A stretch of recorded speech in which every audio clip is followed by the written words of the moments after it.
I could still hear my father's voice echoing in my head the moment I walked into that grand office.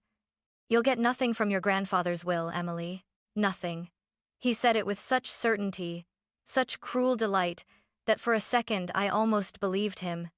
My father had always looked at me as the family's weakest link, the daughter born only to be overlooked, while my brother Jason carried the torch of his pride. As I sat down at the long mahogany table, surrounded by greedy relatives and hungry eyes, I clutched my grandfather's pearl bracelet, his last gift to me, like a lifeline. My heart pounded against my ribs as the lawyer adjusted his glasses, scanning the pages. My father leaned back in his chair, smirking. Jason smirked too. And then, the lawyer looked up, met my eyes and smiled. In that moment, I knew everything was about to change. "My name is Emily Carter, and if you ask my father, Richard, he'll tell you I was born to disappoint him. I don't say that with bitterness, it's just the truth I grew up with." In his eyes, my older brother Jason was everything. Smart, ambitious, ruthless. He was the heir to the Carter name, the one who could do no wrong. And me? I was the daughter, the afterthought, the child who was supposed to stay quiet, marry someone respectable, and vanish into the background. I remember one evening at dinner, Jason had just come home with a glowing report card, another perfect A in economics. Dad lifted his glass of wine, beaming. "Jason is the future of this family," he declared proudly, raising his glass like a toast. Then his eyes flicked to me, and his tone sharpened. "And you, Emily, should focus on finding a husband rich enough to tolerate you." The table went silent. My mother, Melissa, gave me the smallest glance of pity, but she didn't say a word. She never did. Jason chuckled under his breath, enjoying the moment. I stared down at my plate, cheeks burning, promising myself I wouldn't cry where they could see. But not everyone in the Carter family saw me as useless. My grandfather, William Carter, was different. With his billion-dollar empire and stern presence, he could have been intimidating, but to me, he was warmth.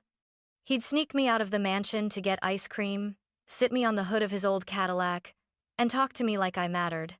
"You're my fighter, Emily," he'd say, tapping my chin with his finger. "Jason may have the charm, but you," he'd smile, eyes twinkling, "you've got grit." Those moments kept me alive. When Dad's scorn cut too deep, I clung to Grandpa's words like lifelines. And then he died. At the funeral, Jason stood tall beside Dad, the perfect son comforting the grieving patriarch. I lingered at the edge of the crowd, clutching Grandpa's pearl bracelet, my last gift from him.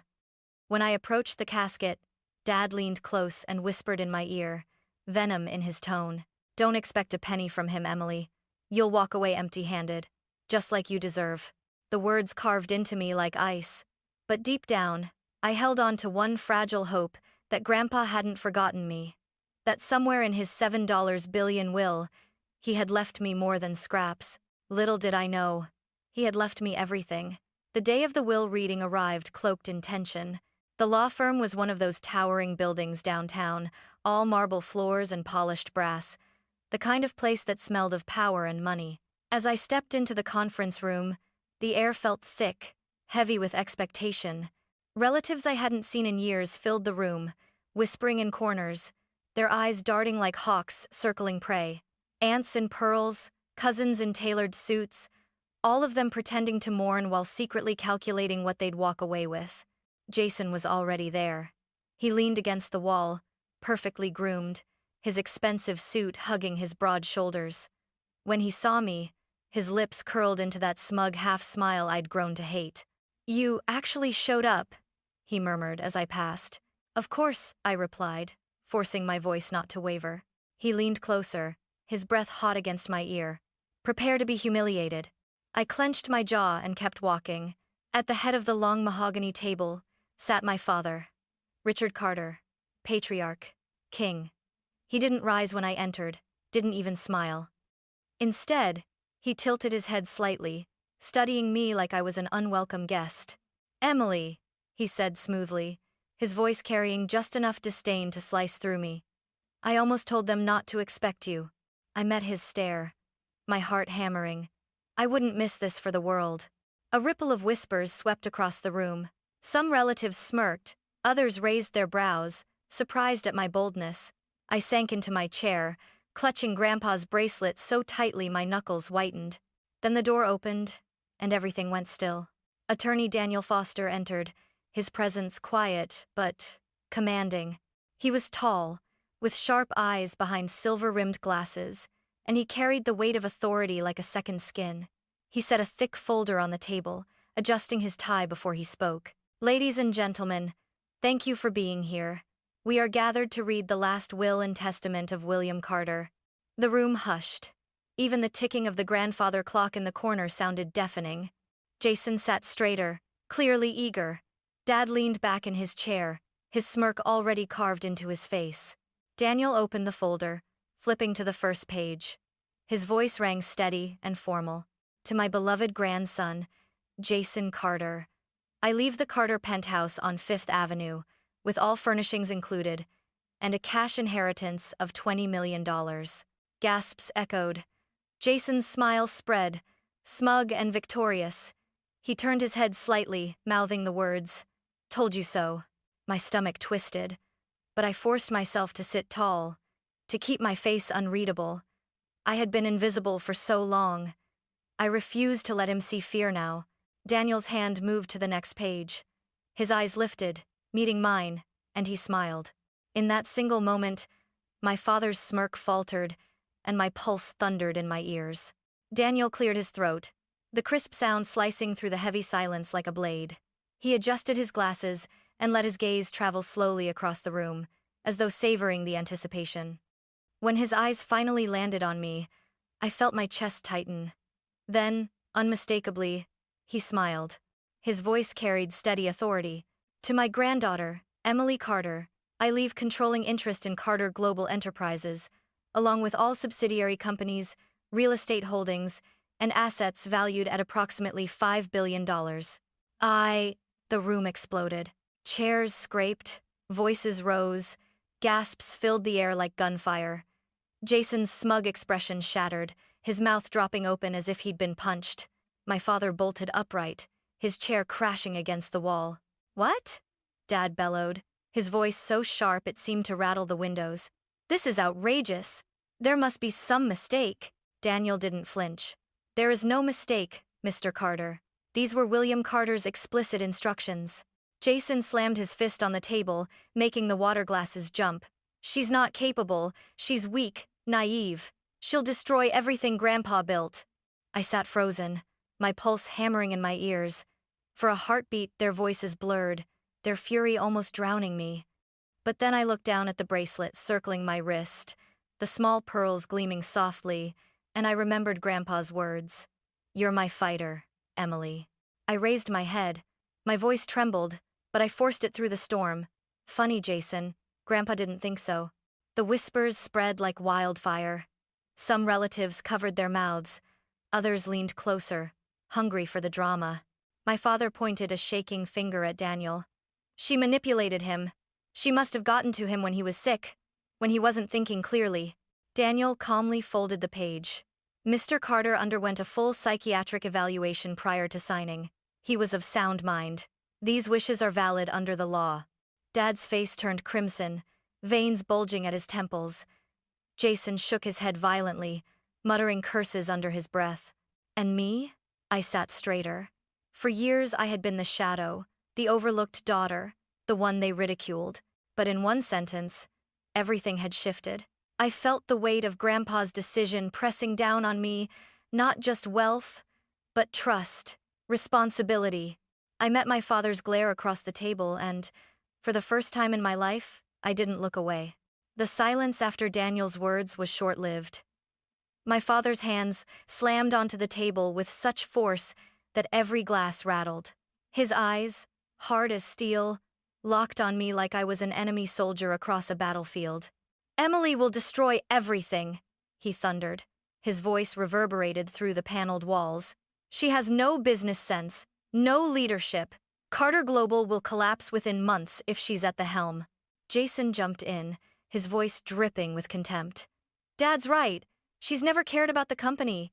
She's never even set foot in the executive offices, and now she's supposed to run an empire? I forced myself to breathe evenly. My palms were slick with sweat under the table, but I refused to let them see fear. Slowly, I rose to my feet. You mean I'll destroy your plans? I said, staring directly at Dad. My voice cracked slightly but steadied as the words came. Grandpa saw through you. He chose me because he trusted me. Not you. Not Jason. Gasps erupted. Some relatives exchanged glances, as though they had never heard me speak so firmly before.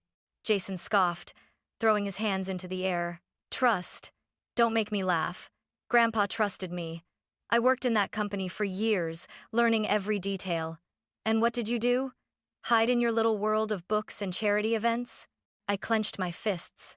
I did what you never could be there for him. I listened. I cared when everyone else treated him like a bank account. Maybe I don't know every number in Carter Global, but Grandpa knew my heart. That's why he chose me. My father's face turned scarlet. He leaned over the table, until his face was inches from mine, his breath sharp with anger. You are an embarrassment. Jason and I built this family name. You were supposed to stay quiet, marry well, and stay out of our way. That's all you were ever good for. The words stung like acid. The same words I'd heard all my life, but something inside me had changed. I straightened my shoulders, lifting my chin. No, Dad, I said, my voice cutting clean through the air. Grandpa built this name, and he gave me the chance to carry it forward. You can hate me all you want, but this legacy is mine now. Jason's lips curled into a snarl. You don't even know what legacy means. I stepped closer, eyes locked on his. It means more than greed, Jason. More than power. It means responsibility. Something neither of you has ever understood. The room went still, the weight of my words hanging heavy. My father stared at me, shocked that I hadn't backed down, and for the first time, I realized my defiance scared him. Before the shouting could spiral further, Daniel raised his hand. His calm, measured tone cut through the chaos. Mr. Carter anticipated this tension, he said evenly, which is why he left. Something extra. From the leather folder, he pulled out a sealed envelope. The sight alone made the room fall silent. It was thick, cream-colored stationery, sealed with red wax, William Carter's initials pressed firmly in the center. This, Daniel continued, holding it up for all to see, is a personal letter, addressed specifically to Emily. The whispers started immediately. Aunts leaned toward each other. Cousins exchanged shocked looks. Jason let out a bitter laugh, his voice sharp with disbelief. Of course, another one of his sentimental tricks. He always had a soft spot for her. Soft spot? I snapped before I could stop myself. He loved me. My father's palm slammed flat against the table. We don't need to hear this nonsense. Whatever is in that envelope doesn't change the law, and it certainly doesn't change reality. Yes, it does, I said firmly, surprising myself with the strength in my voice. Read it, Mr. Foster. Please. Daniel broke the wax seal with deliberate care, unfolding the letter. He cleared his throat, and then William Carter's words filled the room. My dearest Emily, the world underestimated you, but I never did. I saw your strength in the quiet moments, when no one else was watching. You were the one who sat with me when I was tired. You were the one who listened when everyone else only demanded. I entrust you with this empire, not as a burden, but as recognition of your strength and your heart. The words blurred, as tears welled in my eyes. I pressed the bracelet against my wrist, clinging to his voice echoing across the silence of death. Jason scoffed loudly. Strength? She doesn't even know how to balance a budget. Daniel didn't pause. His voice grew stronger. Jason was raised in privilege. But you, Emily, understood humility. That is why I trust you, not because of what you know, but because of who you are. Remember, money can be gained or lost, but character endures. Protect it. Protect yourself. A hush fell over the room. Even the relatives who had once sided with my father now sat still, their expressions shifting from skepticism to something else, uncertainty, maybe even recognition. My father's jaw clenched, fury simmering behind his eyes. He was delusional, he muttered, manipulated. Daniel folded the letter neatly, his eyes scanning the room. Mr. Carter wrote this 6 months before his passing, when he was in good health, fully aware of his decisions. His wishes are final. The silence pressed down, thick and suffocating. Jason fumed. Dad glared, and I felt something new unfurl in my chest. It wasn't just shock anymore. It was resolve. Grandpa hadn't left me his empire by accident. He had left me his faith. And that faith, heavier than any fortune, was mine to carry. Jason's chair screeched violently against the hardwood floor as he jumped up, his face blotched red with fury. His breathing was ragged, shallow like a man cornered. "This is fraud," he screamed, his voice cracking under the weight of his rage. "You forged this. You manipulated him when he was weak, Emily. There's no other explanation." "Jason," Daniel began, his lawyer's composure unshaken. But Jason wasn't listening. He swept his arm across the table, knocking over a crystal glass, sending shards scattering across the mahogany surface. Water spread like veins, soaking the papers. "You'll regret this." Jason jabbed his finger at me, trembling. "You've ruined everything. That empire was supposed to be mine." I stood slowly, my legs trembling beneath me. My heart thundered against my ribs, but I forced my chin up. "It was never yours, Jason. It was Grandpa's, and he chose me." The room gasped, whispers erupting like static. Jason's eyes burned. "You're nothing! You've done nothing! You sat in the shadows while I worked day and night at Carter Global, and now you waltz in here." He slammed his fist so hard the wood cracked faintly. "And steal it all?" I clenched my fists, nails digging into my palms. "I didn't steal anything. Grandpa trusted me. That's something you could never earn." "Shut up!" Jason roared, lunging toward me. Aunt Margaret shrieked. Two cousins leapt to their feet as if to block him. My father caught Jason's arm, yanking him back just before his fury could spill into violence. "Enough!" Dad barked, though his voice carried no calm, only venom. He glared at me, his face twisted with rage.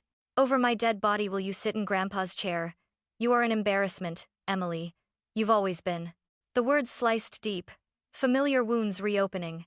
But this time, the pain fed something else, something sharp and unyielding. I lifted my chin. My voice came steadier than I felt. "Then, you'd better get used to being embarrassed, because I'm not backing down." The relatives gasped again, the room alive with shock. Never in my life had I spoken back to him this way. Dad's hand trembled as he pointed at me. "You are weak, soft. This family needs power, not pity. Jason has the drive, the ambition, and the greed." I cut in. "He has your arrogance, your cruelty. That's why Grandpa bypassed him." Jason's face contorted like a man possessed. "Say that again." I stared him down. "Grandpa knew you only wanted control, not responsibility. And Dad? He knew you'd twist his empire into a weapon, the same way you twist your words. That's why he chose me."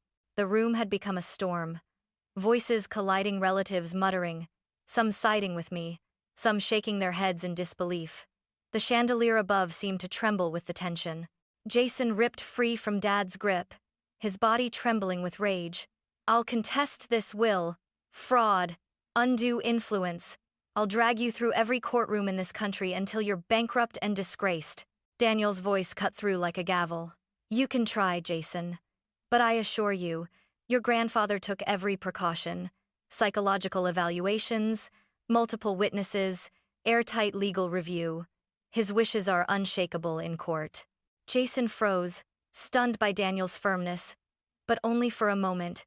Then his fury turned on me again, hotter than before. "You'll destroy everything, Emily," he spat. "You're not strong enough, you're not smart enough, you're nothing but a mistake." I felt the sting, yes, but this time I stood taller. "I may be all of those things in your eyes, Jason, but in Grandpa's eyes, I was enough." The air shifted. I could see it in their faces, the relatives, the board members present. They weren't sure anymore. For the first time, doubt shadowed Jason's golden boy glow. Dad's voice came low, like poison.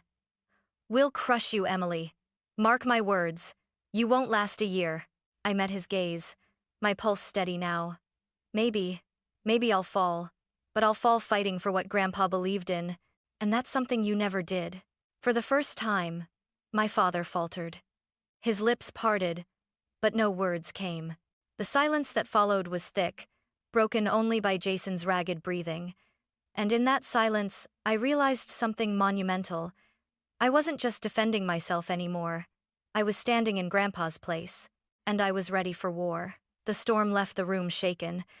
Jason was pacing like a caged animal, his fists still clenched, while my father sat rigid, lips pressed so tight they'd turned pale. The relatives were restless, whispering, their eyes darting between us like spectators at a gladiator match. The glass shards on the table sparkled under the chandelier, a reminder of how close we had come to tearing each other apart. But beneath the chaos, I felt something new taking root inside me. A stillness, a weight, not fear, responsibility. Daniel, ever calm, closed the folder and folded his hands neatly. "William Carter's wishes are clear," he said, his voice deliberate, steady. "Emily Carter is the majority heir. The board will convene within the month to confirm her controlling stake in Carter Global. Until then, these directives are legally binding." All eyes turned toward me. Dozens of stares pressed down, but for the first time in my life, I didn't shrink. I stood, drawing a breath so deep it steadied the tremor in my chest. "This isn't about money," I began, my voice stronger than I expected. "It never was. Grandpa didn't choose me because of what I could take. He chose me because of what I could give." Some murmurs rose among the family. Aunt Margaret leaned forward, eyes wide. Even one of Jason's closest allies, our cousin Daniel Jr., seemed uncertain now. Jason sneered, his voice dripping venom. "Give? You'll give us ruin. You'll give us shame." I turned toward him. "No, I'll give this family what you never could. Integrity." The words hung in the air, heavy and sharp. A hush spread across the room. For a moment, even Jason didn't know how to answer. My father leaned back, exhaling through his nose, a bitter smile tugging at his lips. "You think this makes you powerful, Emily? Power destroys people. It destroyed me. It will destroy you." I met his eyes without flinching. "Maybe power destroyed you because you used it selfishly. I'll use it differently. Grandpa didn't just hand me a company, he handed me a responsibility, and I won't waste it." For the first time, I caught a flicker in his expression, something that looked almost like hesitation. He quickly masked it, but I'd seen it. The room shifted. A board member cleared his throat. "If William trusted her, perhaps we should too." Jason whipped around. "You can't be serious. She'll tear everything down."